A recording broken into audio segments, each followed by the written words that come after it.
Assalamualaikum warahmatullahi wabarakatuh. Kembali lagi di sini di pembelajaran bahasa Indonesia.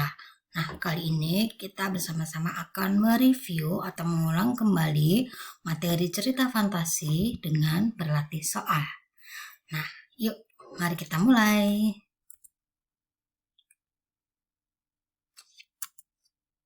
Soal pertama.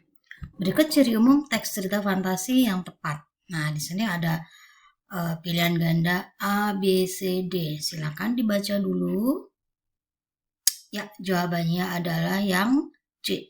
Kenapa yang C? Nah, sebentar, ini saya...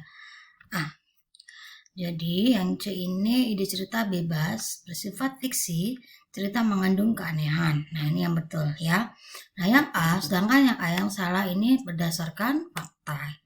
Jelas, karena cerita fantasi itu fiksi ya, jadi bukan berdasarkan fakta, apalagi bersifat ilmiah dan faktual. Nah, itu kesalahan dari pilihan A, B, dan D. Sekarang yang nomor 2. Berikut struktur teks cerita fantasi secara urut dan jelas. Ini ya jawabannya. Yang pertama adalah orientasi, komplikasi, dan resolusi. Jadi jawabannya adalah yang A. Ini mudah sekali soalnya. Nomor 3. Nono berjumpa dengan Sars, si putri Belanda yang dapat mengubah dirinya menjadi burung kenari. Ciri teks fantasi yang tampak pada penggalan cerita adalah, nah di sini letaknya ialah pada kata mengubah dirinya menjadi burung kenari. Nah, berarti ciri teks fantasi yang tampak ialah cerita mengandung keajaiban. Jadi jawabannya adalah yang poin B.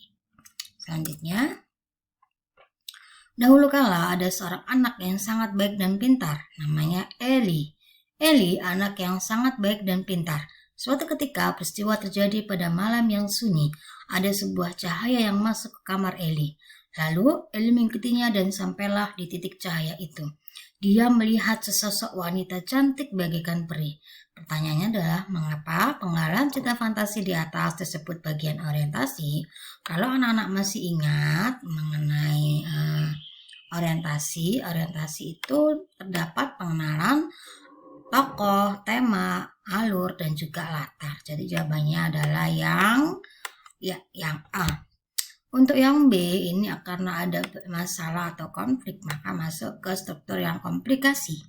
Ya, untuk yang D ini sebenarnya terdiri dari 2 struktur karena pengenalan masalah ini juga komplikasi sampai masalah mulai memuncak atau klimaks, begitu ya.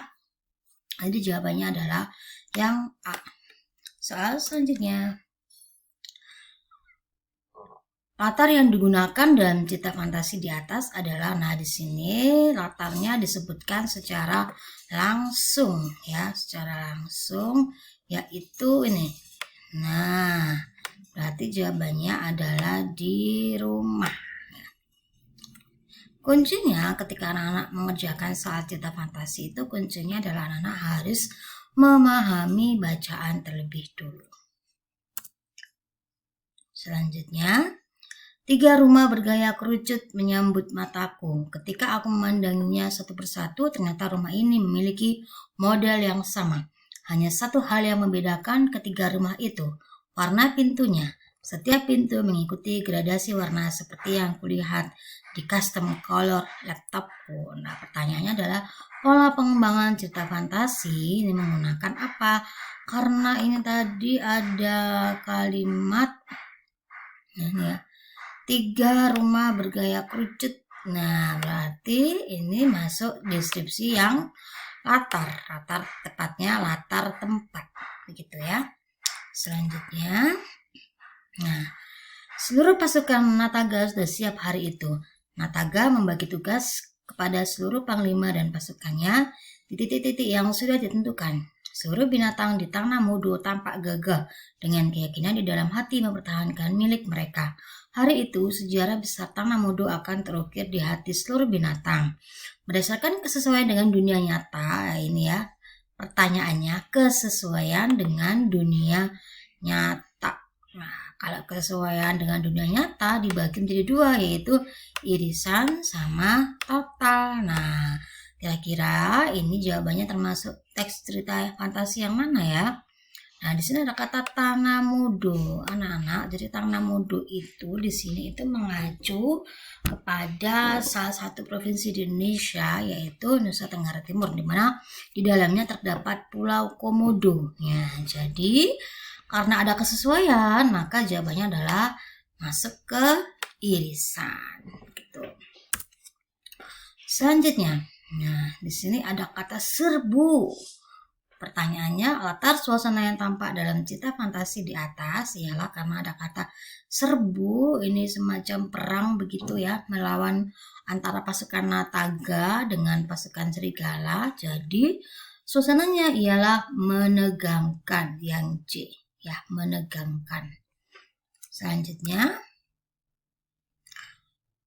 Ardi, maafkan aku, maaf telah merusak laboratorium untuk penelitian ini, kataku mengibah. Enggak apa-apa, asalkan dirimu bisa selamat. Ardi memelukku dengan erat. Kulihat Erza membawa air minum untukku. Nah, di sini pertanyaan adalah watak tokoh Ardi dalam penggalan di atas ialah, nah ini karena dia bilang tadi kan minta maaf ya, maafkan aku. Kemudian jawabannya tidak apa-apa, asalkan dirimu bisa selamat. Maka karakternya ialah pemaaf, gitu ya, sesuai dengan teksnya. Selanjutnya, berdasarkan ciri isi, bagian teks cerita fantasi tersebut disebut, nah, aku masih takut dengan monster itu, tetapi aku harus menyelamatkan Jerry. Aku terbang dengan sayapku, tiba-tiba muncul sebuah busur panah di tanganku. Aku belum pernah memanah sebelumnya, tetapi apa salahnya aku mencoba. Nah, di sini ada kata yang harus kita garis bawahi ya. Dia masih takut dengan monster itu, tapi dia harus menyelamatkan Jerry. Kemudian muncul sebuah busur panah. Nah, ini berarti sudah masuk ke resolusi atau mulai penyelesaian masalah atau konflik gitu ya. Selanjutnya, saya berusaha menjadi juara kelas dengan belajar setiap hari. Ardi menjawab agak terbata-bata. Unsur kebahasaan yang digunakan dalam cerita fantasi di atas ialah jelas ya, ini karena ada tanda petiknya. Nah, ini berarti dia menggunakan kalimat langsung. Selanjutnya, nah ini tadi bacaan yang sama ya. Mengapa penggalan cerita fantasi di atas disebut komplikasi? Kalau anak-anak ingat komplikasi, maka komplikasi itu adalah mulai muncul konflik sampai dengan klimaks atau puncak ketegangan. Nah, di sini ada kata serbu ini ya, yang tadi perang itu. Maka, kenapa disebut komplikasi? Karena terdapat masalah yang muncul dan memuncak. Nah, ini puncaknya atau klimaks ya. Nah, kalau yang A, ini penyelesaian masalah itu masuknya ke struktur yang nomor 3, yaitu resolusi. Nah, kalau pengenalan tokoh dan watak ini masuk ke orientasi, demikian dengan latar ya, begitu. Selanjutnya, minggu yang cerah, Ardi, Handi, dan Dani berada di Candi Trowulan. Mereka merupakan siswa pilihan dari sebuah SMP yang sedang melakukan tugas pengamatan untuk karya ilmiah remaja. Di tengah keramaian orang yang sedang berwisata, mereka sibuk menyelesaikan laporan. Nah, pertanyaannya latar tempat sama buktinya. Nah, kira-kira di mana nih latar tempatnya? Kita garis bawahi dulu ya. Latar tempatnya ini ya, berada di Candi Trowulan. Berarti jawabannya di Candi Trowulan antara C dan D. Sekarang pilihan selanjutnya. Tampak di kalimat pertama, ini tampak di kalimat kedua. Sedangkan ini minggu pagi yang cerah, Ardi, Handi, dan Dani berada di Candi Trowulan. Ini adalah kalimat yang pertama. Jadi jawabannya benar adalah yang C. Selanjutnya, tiba-tiba ada suara muncul di kepalaku. Nah, ini suara ya. Kata kuncinya di sini adalah suara. Nah, cerapan panca indera yang tampak di penggalan cerita di atas adalah karena ada suara, maka berhubungan dengan indera pendengaran, begitu ya. Pada tahun 2036, di mana dunia sudah dikuasai oleh teknologi canggih, ada 3 orang sahabat yang bersekolah di sekolah yang sama. Mereka adalah Alex, Nico, dan Jack. Mereka bertiga selalu pulang sekolah bersama-sama. Berdasarkan cerita tersebut, bagian teks cerita fantasi ya disebut. Nah, di sini ada kata tahun ya. Tahunnya berarti latar waktu. Kemudian di sini juga ada pengenalan tokoh-tokohnya, yaitu Alex, Nicole, dan Jack. Nah, kemudian di sini juga ada dikuasai teknologi canggih. Ini berarti temanya ya. Nah, berarti ini pengenalan mengenai latar, kemudian tema dan tokoh.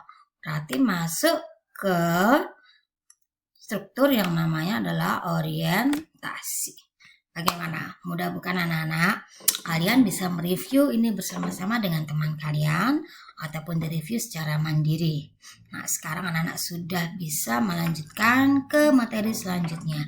Oke, terima kasih. Semoga bermanfaat. Assalamualaikum warahmatullahi wabarakatuh.